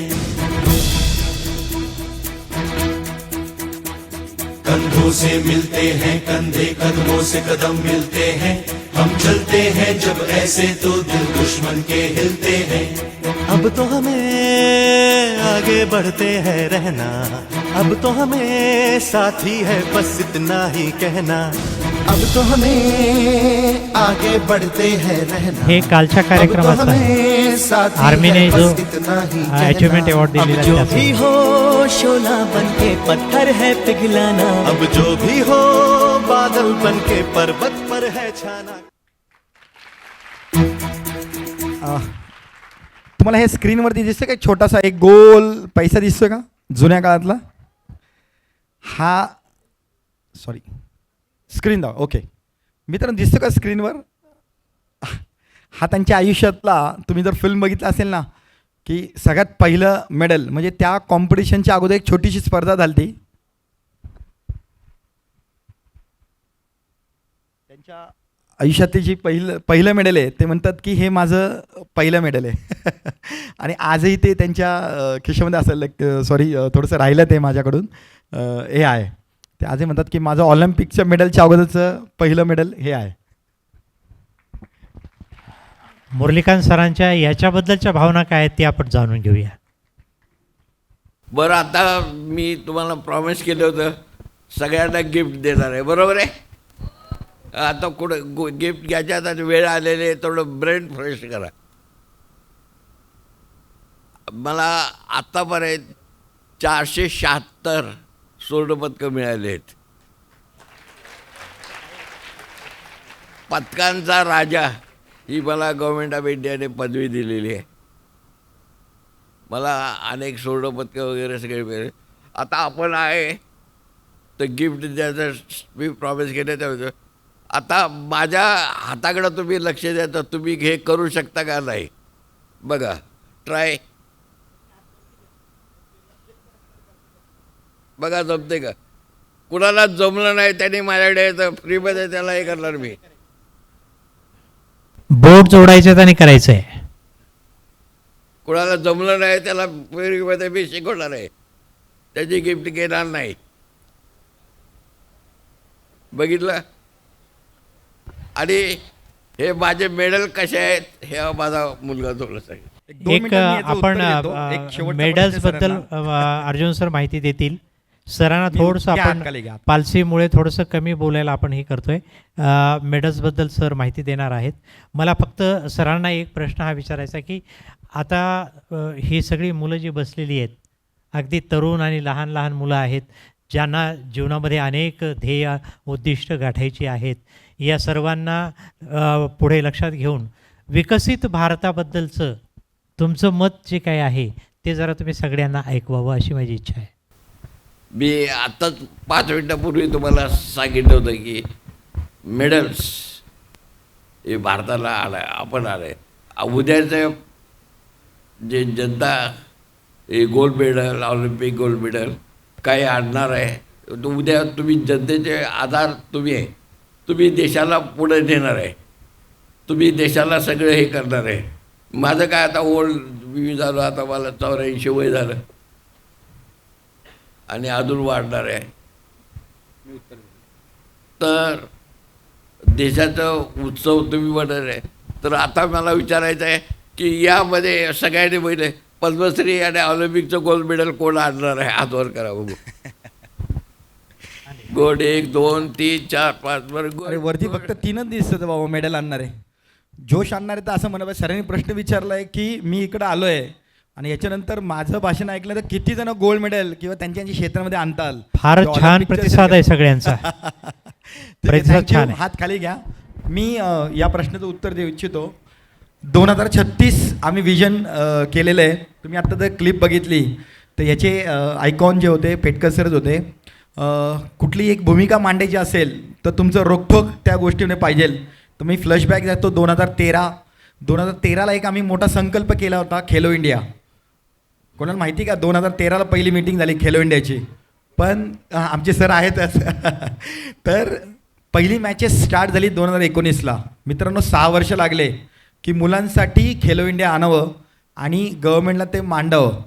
पिक्चरमध्ये जसं बघितलं की सर एखादं मनात धरलं तर ते सोडत नाही. त्यांच्या टीमला सांगून काही ना काही करून काम करून घेतात. आणि 2013चं त्यांनी विजन ठेवलं खेलो इंडिया. आज आम्हाला बरोबर 12-13 वर्ष होऊन गेलेले आहेत की तेव्हापासून आज जर बघितलं 2019पासून या मॅचेस स्टार्ट झालेल्या आहेत. तुमच्या इथं खूप छान सेंटर आहे साईचं जे फेन्सिंगचं आहे बरोबर. तुमच्या इथं खूप छान ग्राउंड्स आहेत आणि आर्मी सपोर्टेड आहेत. तुम्हाला गव्हर्मेंट हे करतं. तर विजन्स हेच आहे की भारताला जास्तीत जास्त मेडल काय येत नाहीत का नाही. 2019ला पहिल्या मॅचेस झाल्या, मुलांना सांगण्यात आलं, पालकांना सांगण्यात आलं की त्यांना कॅश मनी देणार म्हणून. नंतर आम्ही त्याला विरोध केला की कॅश मनी नको सर, तुम्ही त्यांना पेन्शन्स द्या. काय सर, बरोबर की नाही? तर आम्हाला खूप विरोध आला, हे असं नाही, बरोबर नाही आहे. कारण की मी आज झोपडपट्टीच्या मुलांबरोबर काम करतो, मी स्लम एरियापासून हाय प्रोफाईलपर्यंत काम करतो, की त्यांचे एक फंड्स आले की आई बाबा खर्च करून टाकतील. 3 लाख रुपये आले ना, तर आई बाबा खर्च करून टाकतील. पण ते 3 लाख 3 वर्ष जर आले तर म्हणाल 10,000 रुपये पेन्शन आली मुलाला, तर मुलगा खेळ खेळेल. कारण की सगळ्यांचे आई बाबा असे नसतात की FD करतात किंवा काय नाही करत. फेडरेशन आज सगळ्या ठिकाणी जे असतं ना, ते कॉम्पिटिशन ऑर्गनाईज करतं, खेळतं. पण एक चिपळूणचा मुलगा जर औरंगाबादला येणार असेल किंवा चिपळूणचा मुलगा जर दिल्लीला जाणार असेल तर त्याचा सगळ्यात मोठा खर्च असतो ट्रान्सपोर्ट. तर हा कसा रोखायचा? तर आई बाबा त्याला पैसे देतील, 8 महिने आई बाबा खातील आणि पुढचे 2 महिने ते देतील, आणि तो मुलगा फेडरेशनकडं बरोबर छानपैकी येईल आणि तो त्याचा खेळ दाखवेल. आज ह्याच्यासारखे छानपैकी एक उदाहरण द्यायचं तर एक छोटंसं उदाहरण देतो. हिमा दास, माहिती तुम्हाला? मित्रांनो, अपडेटेड राहा, मी तेच सांगितलं. यूट्यूब बघा किंवा बऱ्याचशा गोष्टी बघा की खेळामध्ये खूप छान नाव आहे तिचं. एक आदिवासी पाड्यावरची मुलगी की आपल्या नाशिकच्या आहेत किंवा आपल्या खूप आहेत की त्यांच्या ललिता बाबर आहे ॲथलीट्स, की पाणी नव्हतं म्हणून ती फक्त हांडे घेऊन यायची, अशी ती आमची ताई. आज ती म्हणजे खूप इंटरनॅशनल आज मोठ्या पोस्टवरती पण आहे.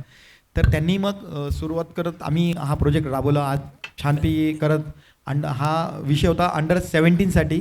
आता हा आम्ही अंडर-13साठी आणत आहोत की 13 वर्षासाठी तुम्ही हा कॅटेगरी घ्या. दुसरं आनंदाची गोष्ट अशी राहील की आम्ही गेल्या 3 वर्षापासून इंडियन आर्मीमध्ये, मोस्टली आमचं सगळेजण आहेत ना इंडियन आर्मीवाले जास्त लवकर ऐकतात तर आम्ही इंडियन आर्मीसाठी प्रपोजल दिला, आम्ही मिळून काम केलं. एक आहे की फक्त मुलींसाठी 5 खेळ आणायचे अख्ख्या भारतात आणि टॉपच्या मुलं घ्यायची आणि फक्त इंडियन आर्मीच्या मुली म्हणजे इंडियन आर्मी अंडरच ते खेळतील.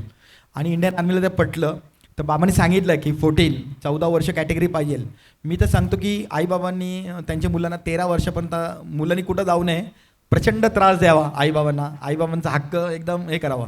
आणि नंतर आईबाबांना हक्क तो असेल की 13नंतर मी तुला सांगणार की तू कुठला खेळ खेळायचा, तोपर्यंत तुम्ही सर्च करायचं की मला रनिंग करायचं आहे, मला स्विमिंग करायचं आहे.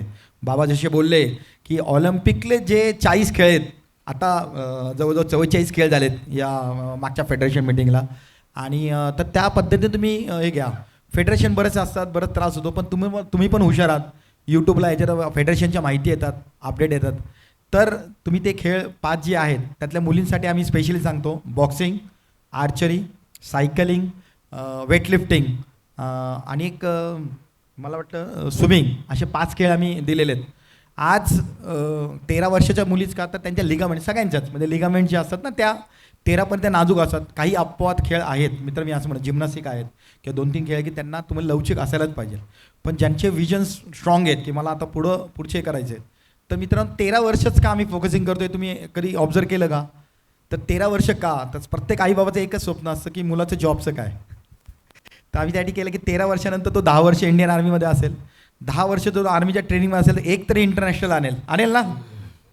एक इंटरनॅशनल असेल म्हणजे त्याचं इंडियन आर्मी, नेव्ही, एअरफोर्स किंवा आपलं पोलीस दल किंवा गव्हर्मेंट सेक्टर, रेल्वे या ठिकाणी त्याचा जॉब फिक्स असेल. बरोबर असेल ना की एवढं. येस, आमचे सर आता जे आहेत ते आमचे मित्र आहेत, बाबांचे चांगले अनुनय आहेत, म्हणजे खूप त्यांना मानतात. ते स्वतः CRPमध्ये सर, बरोबर ना, CIFला आहेत, ते स्वतः खेळाडू आहेत. 5% जे आहे ना मुलांनो, मित्रांनो, की ते राखीव ठेवलेले आहेत की तुम्ही इंटरनॅशनल मेडल आणल्यावर, तर खूप मोठी गोष्ट आहे. आईबाबांचं टेन्शन दूर. सरांनी सांगितलं की मला लोकांना पैसे द्यायला आवडतात खेळाच्या माध्यमातून. आज खेळामुळं आज जर आमचे पॅरा ॲथलीट्स आहेत, ॲथलीट तुम्हाला माहिती आहे आज किती रुपये मिळालेत एका ऑलिम्पियन्सला. कॅन यू इमॅजिन ॲव्हरेज की एक ऑलिम्पियन्सला इतके रुपये गव्हर्नमेंटनी दिलेले आहेत. साधारणतः 3 ते 5 कोटी रुपये म्हणजे आम्ही आमच्या आयुष्यात जेवढं कमवलेलं आहे ना, ते एक मेडल आणल्यावरती त्यांनी मुलांना आज मिळालेले आहेत. तर तुम्ही इमॅजिन करा फक्त ऑफिशियली, आणि बाकी गोष्टी वेगळ्याच आहेत की त्यांना किती छानपैकी मान मिळतो प्रत्येक ठिकाणी. तर असं आम्ही ते 5 खेळाचं दिलेलं आहे. परवाच्या दिवशी मला वाटतं काल एक नोटिफिकेशन आलेलं आहे इंडियन आर्मीचं की कोलाबाचं की तिथं सिलेक्शन आहे याचं सेलचं म्हणजे नौकायांचं. देन आम्ही 2036 माझा हा कॉन्क्लेव्ह होता 2 दिवस 4 आणि 5 तारखेला.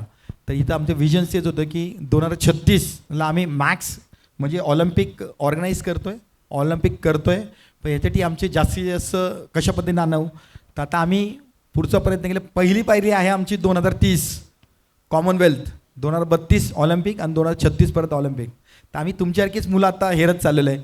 आणि पेटकर सरांनी ऑलरेडी त्यांची टीम मैदानात उतरवलेली आहे. भारत सरकारकडून 4 मेडलचे अंडर-13ला, अंडर-14 ज्या मुलं आणि मुली आहेत त्या वेगळ्या माध्यमातून, कोणाचं महूला सिलेक्शन झालं आहे, कोणाचं फेन्सिंगला झालं आहे, कोणाचं तिथं वेटलिफ्टिंगला झालं आहे, की आमच्या मित्राची मुली आहेत, मित्रांची मुलं आहेत, त्यांचा नातू आहे, की ते ऑलरेडी त्यामध्ये घुसलेत की नाही बाबा हे तुम्ही आम्हाला ऐकून पाहिजे. त्यांना कधी विचारलं म्हणजे वर्ल्ड पॅराला आता आम्ही होतो तेव्हा पेटकर सरांनी त्यांचा नातू पण होता, ते म्हटले की काय आपका क्या एम रहेगा, की माझ्यासमोर जे आहेत ना हे माझे आजोबा आहेत, पण हे माझे आयकॉन्स आहेत, की त्यांनी सांगितले आता मला ते फक्त लढायचं आहे. आणि 2036ला मला काय पद्धतीने मेडल आणतील किंवा कुठल्या लेवलला ट्रेनिंग करायचं आहे ह्याच्यात आम्ही पराकाष्ठा म्हणजे एक मेंटली फिट केलेलं आहे, मूड फिट झालेले आहेत. त्यामध्ये तुम्ही बॅट जर म्हटलं तर चायना वयाच्या 9 वर्षापासून एकदम स्ट्रॉंग असतात. जर तुम्ही खेळ बघितला तर 13ला ते एकदम डाऊन होऊन जातात. असे काही आहेत आपल्यामध्ये. आणि ह्याच्यामध्ये भारतीय खेळाडू हा प्रत्येक याच्यामध्ये 100% मेडल आणू शकतो. याच्याबद्दल मी एक छोटंसं उदाहरण देईल. लास्ट 6 इयरपासून म्हणजे जेव्हा विजन्स आम्ही स्टार्ट केलं आहे तर मी 15 वर्षापूर्वी म्हणजे अमेरिका जर देश किंवा बघत असेल तर तुम्हाला असं वाटतं की ते लगेच मेडल आणतात. भाऊ त्यांचे लगेच मेडल आणत आहेत, त्यांनी त्यांची 20 ते 25 वर्षाची मेहनत असते. तुमच्यासारख्या मुलांना ते पकडतात आणि 15 वर्ष त्यांच्याकडे मेहनत करून घेतात आणि ते वयाच्या 20व्या 21व्या वर्षी त्या पोडियमवर ते आणतात आणि त्यांना ऑलिम्पिकचं पहिलं त्यांना मेडल मिळतं. तर हे त्यांचे विजन्स आम्ही हेरले. आम्ही ऑलिम्पिकला जे आहे आमचा एक पॅरा ॲथलीट्स आहे मणिकंदन, तो 6 वर्ष म्हणजे स्पोर्ट्स क्लाइम्बिंग म्हणजे स्पेशली स्पोर्ट क्लाइम्बिंगचं आता एक काम करतो आहे की त्याला आम्ही हेरलं. दिव्यांग आहे तो. गेल्या 6 वर्षापासून म्हणजे त्याची पूर्ण फोकसिंग केलं 15 वर्षापासून की तेरको की खेळणं आहे. जेव्हा जगामध्ये ऑलिम्पिकला हा खेळ येईल ना तेव्हा तू पहिला असणार. आणि ह्याचं रिटर्न असं झालं की गेल्या 6 वर्षापासून तो वर्ल्ड चॅम्पियन आहे. Not a joke, world champion म्हणजे तो गेला. आणि आत्ता या वर्षीच्या ह्याच्यामध्ये म्हणजे परवा तो 24 तारखेला त्याला इटलीला वर्ल्ड चॅम्पियनशिप या वर्षी 7वं मानांकन मिळालं. पण हा खेळ बघा मी पण हा खेळ जो आहे हा ऑलिम्पिकच्या ह्याला मान्यता देतो जास्त म्हणजे आपल्या भारतात. तर आता पुढच्या येणारे आम्ही ते सांगितलं की आमच्याकडून आमच्या फेडरेशनकडून 1 मेडल आम्ही तुम्हाला देणार.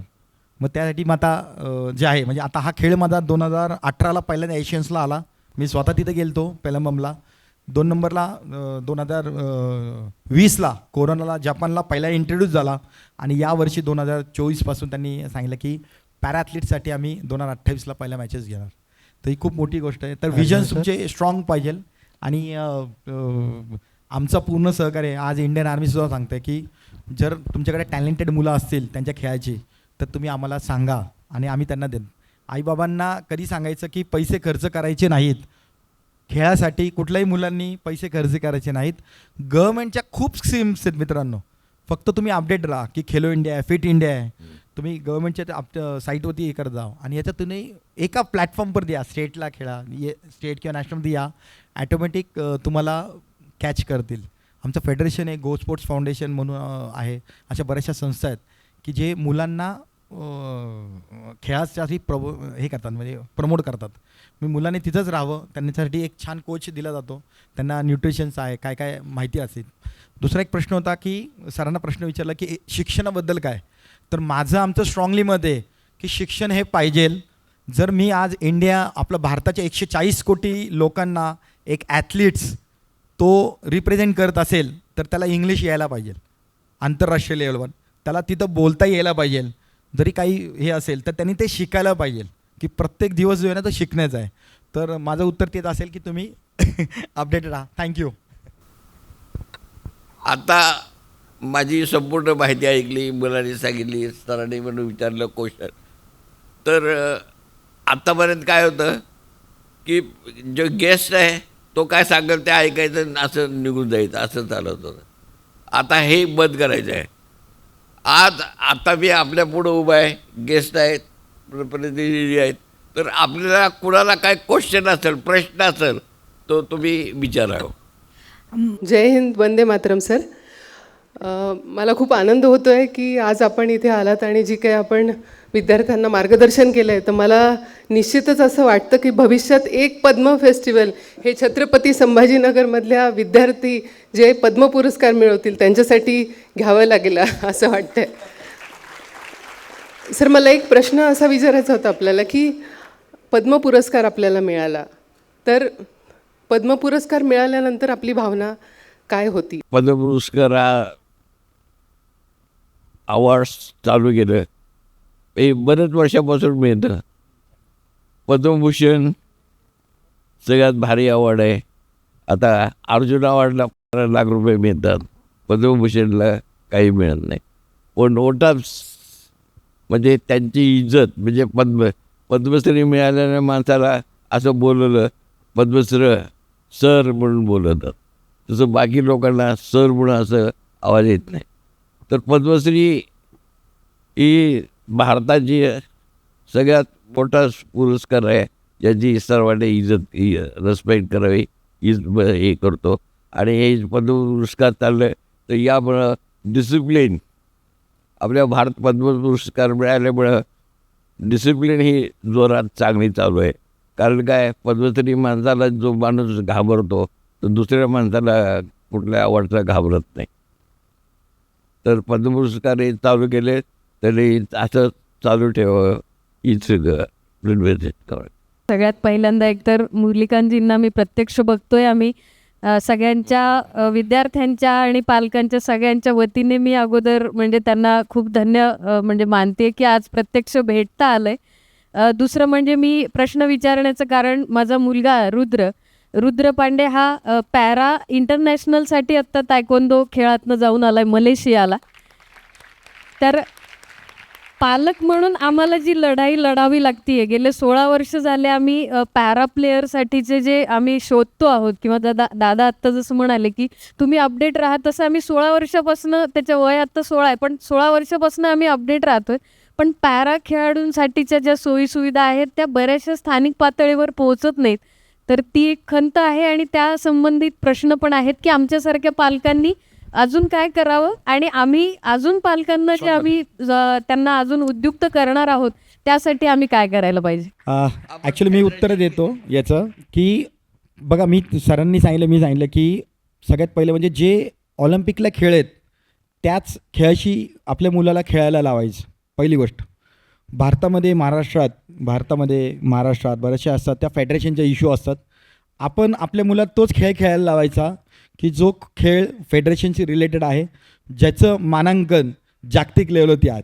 आज पॅरालिम्पिक कमिटीचे ते सदस्य आहेत, महाराष्ट्र राज्य पॅरालिम्पिकचे आम्ही सर आहेत, आम्ही सगळे मिळून काम करत असतो. तर काय की असे प्रॉब्लेम्स येतात, पण पहिल्यापेक्षा आम्ही खूप अपडेटेड करत चाललेलो आणि खूप छानपैकी याच्यामध्ये सुधारणा आणत चाललेले आहेत. म्हणजे क्लासिफिकेशन हा जो एक विषय, म्हणजे मुलांचं म्हणजे खेळाडूचं अपंगत्व कसं हे करायचं एका याला, की पाय नसलेला खेळाडू, हात नसलेला खेळाडू, ह्याचे स्वतः मी कोर्स केलेले आहेत, 10 दिवस करून आलेले आहेत की मलासुद्धा माहीत नव्हतं. आणि मी स्वतः चेन्नईला जाऊन आलो, आमच्या कपिलला कोर्स करायला आला. आता कपिल आमचा जो आहे त्याला मी याच्यात वर्ल्ड पॅराला टेक्निकल ॲडवायझरी म्हणून केला. आज पुण्यामध्ये म्हणजे बालेवाडी अख्ख्या महाराष्ट्रासाठी आता आमचं एक कॅम्पिंग करतो आहे की तिथं तुमचं क्लासिफिकेशन करावं. कारण की 180 म्हणजे 180 कॅटेगरीज आहेत, त्याचं क्लासिफिकेशन तुमच्या सर्टिफिकेट असायला पाहिजे. बघा मित्रांनो, अपंगत्व असणं हे काही गुन्हा नाही आहे, पण त्यासाठी तुमचं अपंगत्व तुम्ही सिद्ध करायला पण तुम्हाला सांगावं लागेल ना. आज एवढं करप्शन चाललं आहे, तर ससूनसारखे हॉस्पिटल किंवा जे मोठ्या हॉस्पिटलमध्ये येऊन किंवा खेळाच्या वेळेस तेव्हा तुमचं मेडिकल होतं जागेवर, तेव्हा तुम्ही तिथं सिद्ध करा पाहिजे. फेडरेशनचे इश्यू असतात, अजून नवीन कमिटी आता चेंज होतात, ते नवीन अपडेट येतात. आणि मी सांगतो मोदी गव्हर्नमेंट आहे, आपलं जे सरकार आहे, मनसुख मांडवियाजी सर आहेत, काय म्हणतात रक्षा खडसे मॅम आहेत, ते एवढ्या पॉझिटिव्ह आहेत आपल्या महाराष्ट्रासाठी तर काय बोलूच नका. आणि दिव्यांगासाठी की ते लगेच कुठलेही असेल तर लगेच सँक्शनिंग क्लिअर करून घेतात. तर प्लीज तुम्ही हे राहा, मी अपडेट राहील. मी कपिलचा नंबर तुम्हाला शेअर करतो, तो मोस्टली हे करेल नक्की. मी सरांबद्दल थोडंसं माहिती देतो, जरा वेळेची अभावी. सर जे नेहमी मेडल घालतात.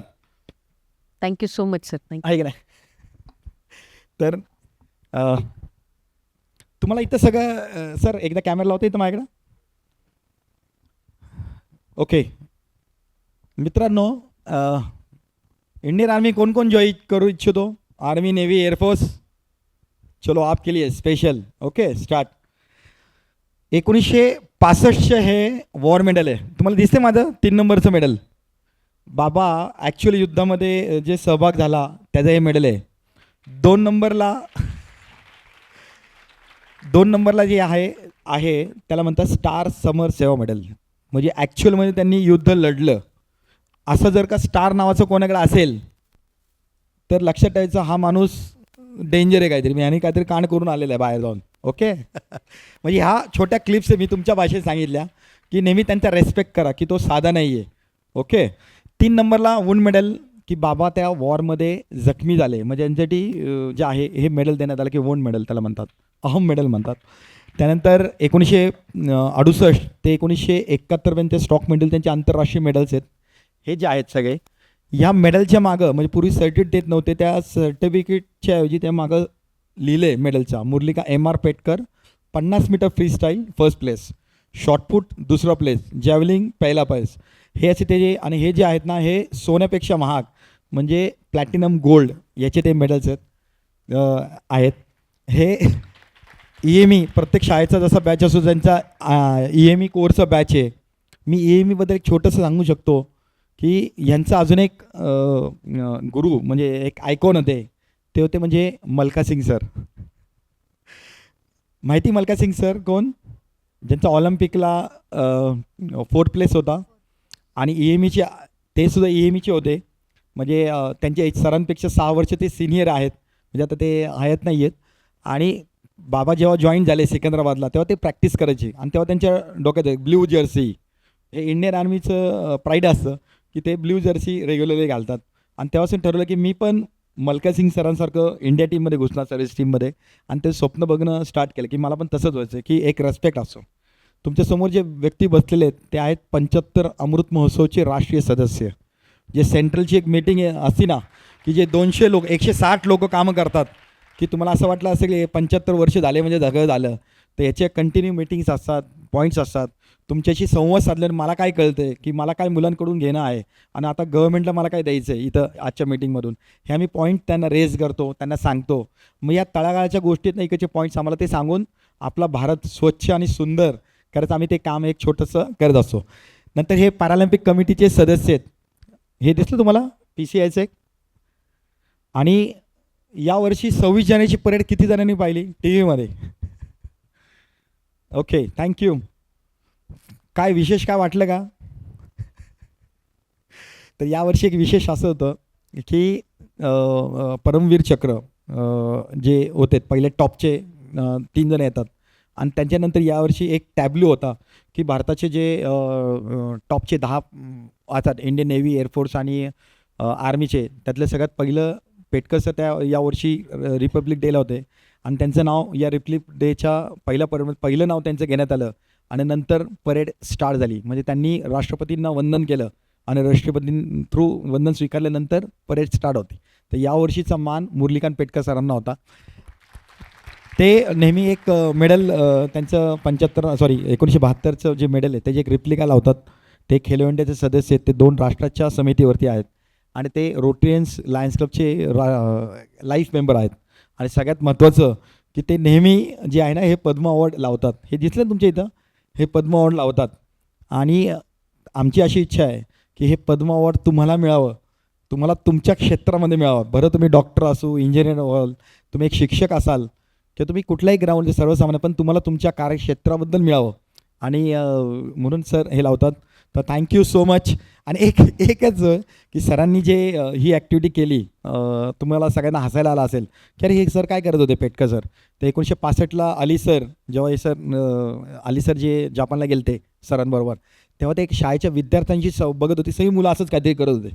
अली सरांना हसायला आलं आणि त्यांनी विचारलं की काय आहे. तर म्हटलं की अहो हे आमच्या शिक्षकांनी सांगितलं की हे मिड ब्रेन ॲक्टिव्हिटी आहे. It's called mid brain. Mid brain ॲक्टिव्हिटीबद्दल तुम्हाला माहिती आहे की जे मुलं डोळ्यात पट्टी ठेवतात आणि कलर कोड कळतात, त्यांना वाचता येतं, मोबाईलमध्ये कळतं. हा असा एक अभ्यास असतो की स्वतः 20 मिनटं 15 मिनटं तुम्हाला मेडिटेशन करावं लागतं. म्हणजे आपला मेंदू A आणि मेंदू B म्हणजे A आणि B असं तर आपण फक्त Aच वापरतो, B वापरत नाही. छोटा मेंदू मोठा मेंदू. तर याचा जे डेव्हलप करण्यासाठी जे हे करतात त्याला मिड ब्रेन ॲक्टिव्हिटी असते. ही ॲक्टिव्हिटी 50 ते 60,000 रुपये फी असती 50 मुंबई पुणे दिल्ली साईडला. तर आज पेटकर सरांनी यूट्यूबच्या माध्यमातून तुम्हाला सगळ्यांना गिफ्ट दिलेलं आहे की तुम्ही यूट्यूबमध्ये या ॲक्टिव्हिटीबद्दल बघा आणि स्वतः ती प्रॅक्टिस करा की मेडिकली तुम्ही फिट असेल तर तुम्ही सगळ्या गोष्टी करू शकता. तर थँक्यू सो मच. बाजीराव पेशवे अवॉर्डसुद्धा सरांना मिळालेला आहे. अवॉर्ड जे आहे ना मित्रांनो, श्रीमंत बाजीराव पेशवे अवॉर्ड हा आत्तापर्यंत फक्त 3 व्यक्तींना मिळालेला आहे भारतात. त्यातले एक आहे जे अचाट सामर्थ्य करतात, म्हणजे बाजीरावांबद्दल तर बोलावं थोडं कमीच आहे, ते आयुष्यात कधी हारले नाहीत. त्यातले एक आहे की राकेश शर्माजी. 2 नंबरला चिदंबरम सर की जे सायंटिस्ट होते, मंगलयानचं ज्यांनी स्पार्क टेक्निक शोधलं ते. आणि तिसरे मुरलीकांत पेटकरजी की त्यांना त्यांच्या लाईफमध्ये 476 मेडल्स आहेत, त्यातले 300+ गोल्ड आहेत, म्हणून हे अवॉर्ड देण्यात आलं. थँक्यू. अतिशय छान माहिती. खरं तर खूप बोलता येईल, खूप वेळ, परंतु वेळ थोडासा कमी असल्यामुळे आपल्याला ही बैठक आता आटोपती घ्यावी लागणार आहे. मी दीप्ती मॅडमना आभार प्रदर्शनासाठी विनंती करतो. सर्वप्रथम मी सर मुरलीधर पेटकर आणि त्यांचे चिरंजीव मिस्टर अर्जुन पेटकर यांचं खूप मनापासून धन्यवाद करते तुमच्या आमच्या सर्वांतर्फे. कारण ही एक छोटी गोष्ट नाही आहे. छत्रपती संभाजीनगरमध्ये एक मोठं व्यक्तिमत्व आलं आहे आणि तुमच्यासारख्या मुलांना त्यांनी थोडं मार्गदर्शन, त्यांचा इतिहास हा जो स्फुरणदायी आहे तो शेअर केलेला आहे. मनापासून धन्यवाद सर तुम्हा दोघांचे. पेटकर सरांकडून मी जे आपलं ज्ञानांजन फाउंडेशन आहे आणि पद्म फेस्टिवल आहे, आणि specially thanks to Ajay Deshpande sir की लास्ट 2 इयर्सपासून पेटकर सर संभाजीनगरमध्ये यावे आणि इथं या पोडियमवरती यावे आणि त्यांनी भाषण करावं. आणि मॅम म्हणजे मला ह्या कार्यक्रमाचं नियोजन आहे ना मित्रांनो, हे जानेवारीमध्ये दिलं आहे की पेटकर सर यावर्षी कुठल्याही परिस्थितीत पाहिजे.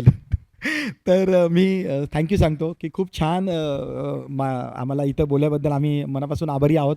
आणि असेच नेहमी कार्यक्रम करत जावे किंवा आमच्या साईडनी पण काही मदत लागली तर नक्कीच आम्ही उभे राहू. आणि थँक्यू मुलांनो की माझी वेबसाईट आहे murlikanpetkar.com आणि पेटकर सर इंस्टाग्रामवरती पण आहेत. तर कधी काही असेल तर तुम्ही कळू शकता. थँक्यू. धन्यवाद सर.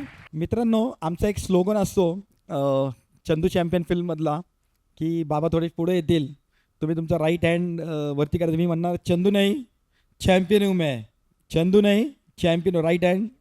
ओके, चालेल, करणार ना? Thank you sir.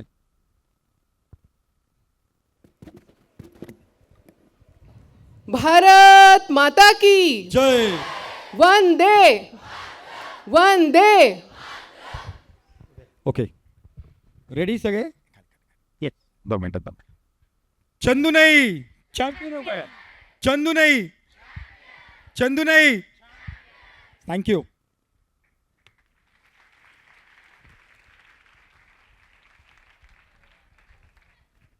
खूप छान.